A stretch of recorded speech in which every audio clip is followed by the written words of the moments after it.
Roy Khan teases Kamelot reunion, special concert announcement. In an exciting new interview with powerofmetal.cl, former Kamelot frontman Roy Khan has shared some thrilling news for fans. Mark your calendars for July 5, 2025, because Roy is set to take the stage at the Tokyo Marine Hall in São Paulo, Brazil, for a special one-night-only performance celebrating the 20th anniversary of KAMELOT's iconic album, The Black Halo. When asked why now feels like the perfect time to honor this landmark LP, Roy reflected, "Well, it's been 20 years since it was released, and The Black Halo is undoubtedly one of the most significant albums in my career. It just felt right to celebrate this milestone, and that's exactly what we're doing in São Paulo on July 5th. So, what makes The Black Halo such a timeless classic?" Roy explained, "It was a pivotal moment in the band's evolution, both collectively and individually. The timing was perfect, and we had some exciting new collaborations. It was our first record with SPV, which meant we had the budget to experiment and really bring our ideas to life in the studio. The lyrics resonated with many people, and I believe it was a unique alignment of talent that created something truly special. The Black Halo has definitely stood the test of time and is a classic in the genre." Roy also opened up about his current relationship with his former bandmates. "Thomas, Youngblood, Kamelot founder, and I still chat on the phone occasionally, mainly because we have some business matters to discuss. I also keep in touch with Casey Grillo, former Kamelot drummer. Just a few weeks ago, I spoke with him while he was in Norway with QUENSRCHE. So, we're still connected." When asked about the possibility of reuniting with Kamelot for a special concert, Roy revealed, "We've been discussing it, but there are many factors that need to align for that to happen. The current lineup of Kamelot has their commitments, and I have my own schedule to consider. But both Thomas and I are open to the idea of doing something together in the future.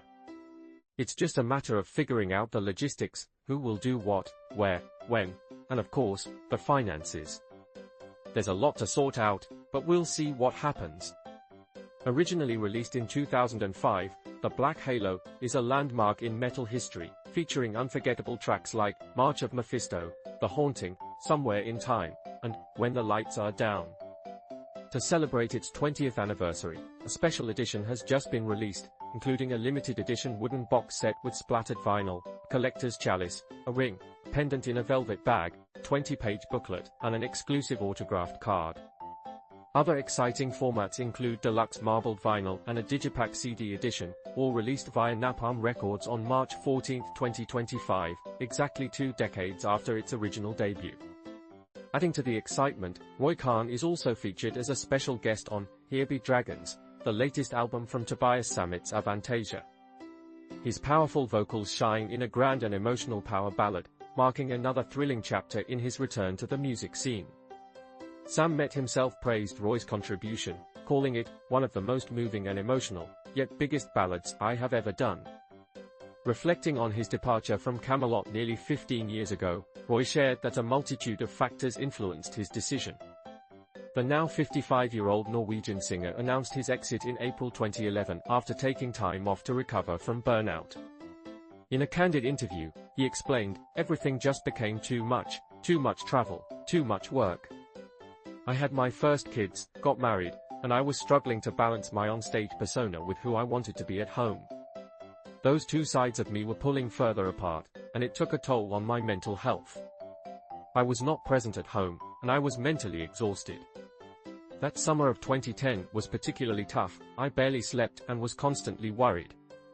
When asked if his faith changed after leaving Kamelot, Roy said, "It depends on how you define religious. I've always been interested in big questions and spirituality. Some profound experiences during my lowest moments in 2010 shifted my perspective on life and the unseen forces that affect us.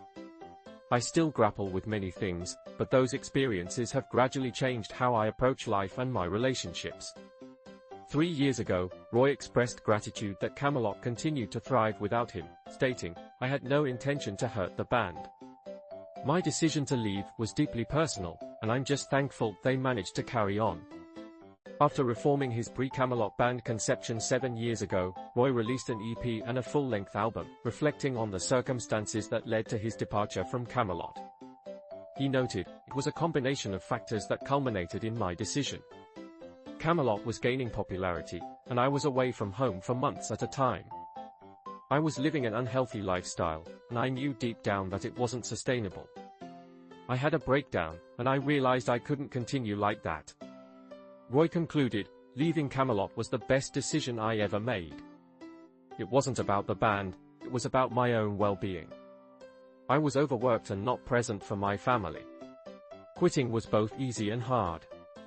Easy because I had no choice, but hard because I had worked my whole life to reach that point. It was a tough decision, but I knew it was necessary. KAMELOT officially announced Tommy Kervik as their new lead singer in June 2012, and the band has since released 4 albums with him. When asked about KAMELOT's recent material, Roy expressed his appreciation, saying, "Yes, I've listened to some of their new stuff. It sounds like classic KAMELOT to me, and Tommy is a fantastic singer." Roy Khan is set to co-headline a special solo show at the Tokyo Marine Hall in São Paulo on July 5, 2025, and fans are eagerly anticipating this momentous occasion.